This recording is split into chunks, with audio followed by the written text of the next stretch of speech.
Hello. हाँ रामीन, कहाँ हो तुम? क्या हुआ, सब खैरियत तो है? तुम्हारे डैड के आस्तीन के सामने डस ही लिया। क्या मतलब? मतलब ये कि गुफरान शहरियार साहब के कानों में जहर उंडेलने में कामयाब हो गया। ये क्या कह रहे हो तुम? वही जो तुम सुन रही हो। उन्होंने तो आज मुझे ऑफिस के दरवाजे से ही रवाना कर दिया।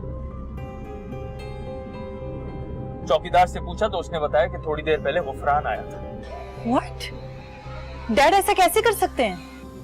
मैं क्या कह सकता हूँ। यकीनन उसने उनसे इस तरह की बात की होगी कि वो परेशान हो गए होंगे।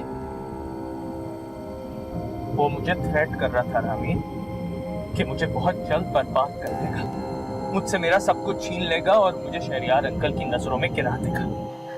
तो फैसल, तुमने ये बात डैड से क्यों नहीं कही? क्योंकि मुझे यकीन था कि मेरे इतना सब कुछ करने के बाद वो मुझ पे भरोसा करेंगे। लेकिन उन्होंने तो, अब क्या कहूं मैं। ठीक है, तुम परेशान मत हो, मैं डैड से बात करती हूँ। वो ऐसा कैसे कर सकते हैं? कोई फायदा नहीं है, अब तीर निकल चुका है और उन्होंने गुफरान की बात पर यकीन कर लिया। तभी तो मुझे ऑफिस के अंदर तक नहीं आने दिया। उनके मना करने से क्या होता है? मैं हूं ना तुम्हारे साथ, चाहे जो कुछ भी हो जाए मैं तुम्हें नहीं छोड़ूंगी। इसी बात का मैं तुमसे काफी दिनों से तस्करा कर रही थी। वो कुछ भी कर सकता है।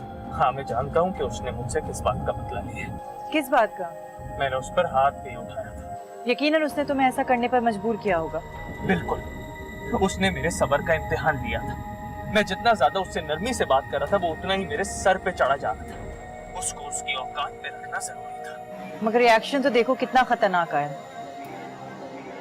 फैसल, तुम फिक्र मत करो, मैं डैड से बात करूंगी। ठीक है।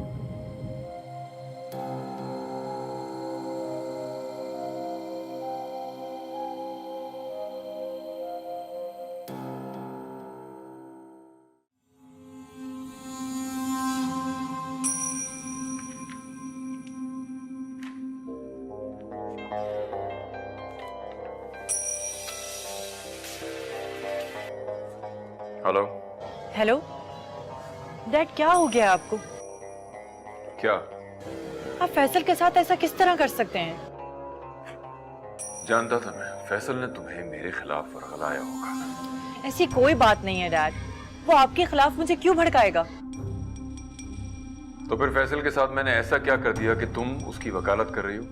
यानी आपको इस बात का एहसास तक नहीं है कि आपने उसके साथ कितनी बदसलूकी की है? उसको कम से कम अपनी सफाई में एक बार बोलने का मौका तो देना चाहिए था आपको। रामीन, ये मेरा, गुफरान का और फैसल का कारोबारी मामला है। तुम अपने आप को इन मामलों से दूर रखो तो बेहतर होगा। मैं फैसल से खुद को अलग कैसे समझ लूं डैड, जबकि वो मेरी जिंदगी का हिस्सा बनने वाला है। अभी कोई ऐसी बात भी मत सोचो, मैंने अभी तक फाइनल डिसीजन नहीं लिया है। डैड, वो फैसल पे इल्जामात लगा रहा है और आप ही किसका यकीन किए जा रहे हैं। तो फिर क्या करूं? वो सारे प्रूफ लेकर आया, मैं उसे कैसे झुठला सकता हूं? वो झूठा है डैड। क्या आप भूल गए कि हमारी कंपनी पर कितने क्राइसिस आए थे, जबकि उस मुश्किलात से फैसल ने बचाया था, गुफरान ने नहीं। और ये सारी प्रॉब्लम्स गुफरान ने ही पैदा की थी। रामीन, मुझसे इस तरह बात मत करो।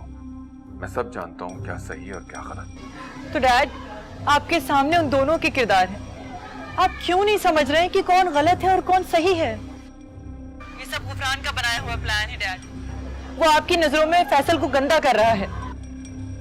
मुझे कुछ वक्त चाहिए ताकि मैं सच्चाई तक पहुंच सकूं।